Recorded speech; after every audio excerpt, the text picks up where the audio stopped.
মিলাদ শরীফের মাহফিল হোক বা অন্য কোনো মাহফিলে আমরা নাত শরীফ পড়ি।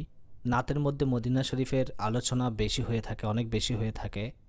মক্কা শরীফ বা কাবা শরীফের আলোচনা অনেক কম হয়। তো এটা বেমানান হচ্ছে না তো? দেখুন, নাত বলা হয় তাকে যাতে নবী সাল্লাল্লাহু আলাইহি সাল্লামের তারিফ, প্রশংসা ও গুণগান করা হয়। আর আল্লাহ তাবারক ওয়া তাআলার প্রশংসা ও তারিফ যেটাতে থাকে তাকে হামদ বলে।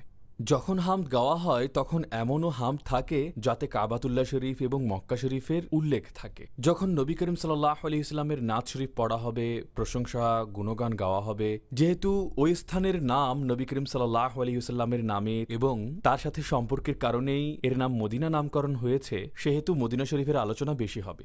যার মর্যাদা যতটুকু তার উপর ভিত্তি করে তার আলোচনা হয়। তো নাত শরীফের মধ্যে মদিনাতুল মুনাওয়ারার আলোচনা এই জন্য করা হয় যে নবী করিম সাল্লাল্লাহু আলাইহি ওয়াসাল্লাম সেখানে আছেন।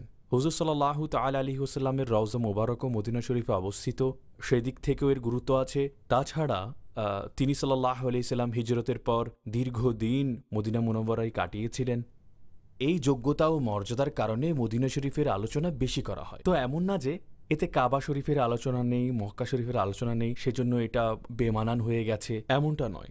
তো দেখুন, যেসব হামদের মধ্যে কাবাতুল্লাহ শরীফের আলোচনা থাকে সেসব হামদের মধ্যে আরাফা মুজদালিফার আলোচনা থাকে না। তার মানে এটা নয় যে আরাফা এবং মুজদালিফার কোনো মর্যাদাই নেই। আরাফা ও মুজদালিফার স্বতন্ত্র অবস্থান ও স্বতন্ত্র মর্যাদা অবশ্যই আছে। তবে কোনো কোনো ক্ষেত্রে পরিস্থিতির প্রেক্ষাপটে কোনো বস্তুর আলোচনা করা হয় এবং করা হয় না। ঠিক একইভাবে মক্কা ও মদিনার মধ্যে ফজিলতের দিক থেকে দেখতে গেলে মদিনা মুনাওয়ারা পবিত্র মক্কাতুল মুকাররমা থেকে উত্তম।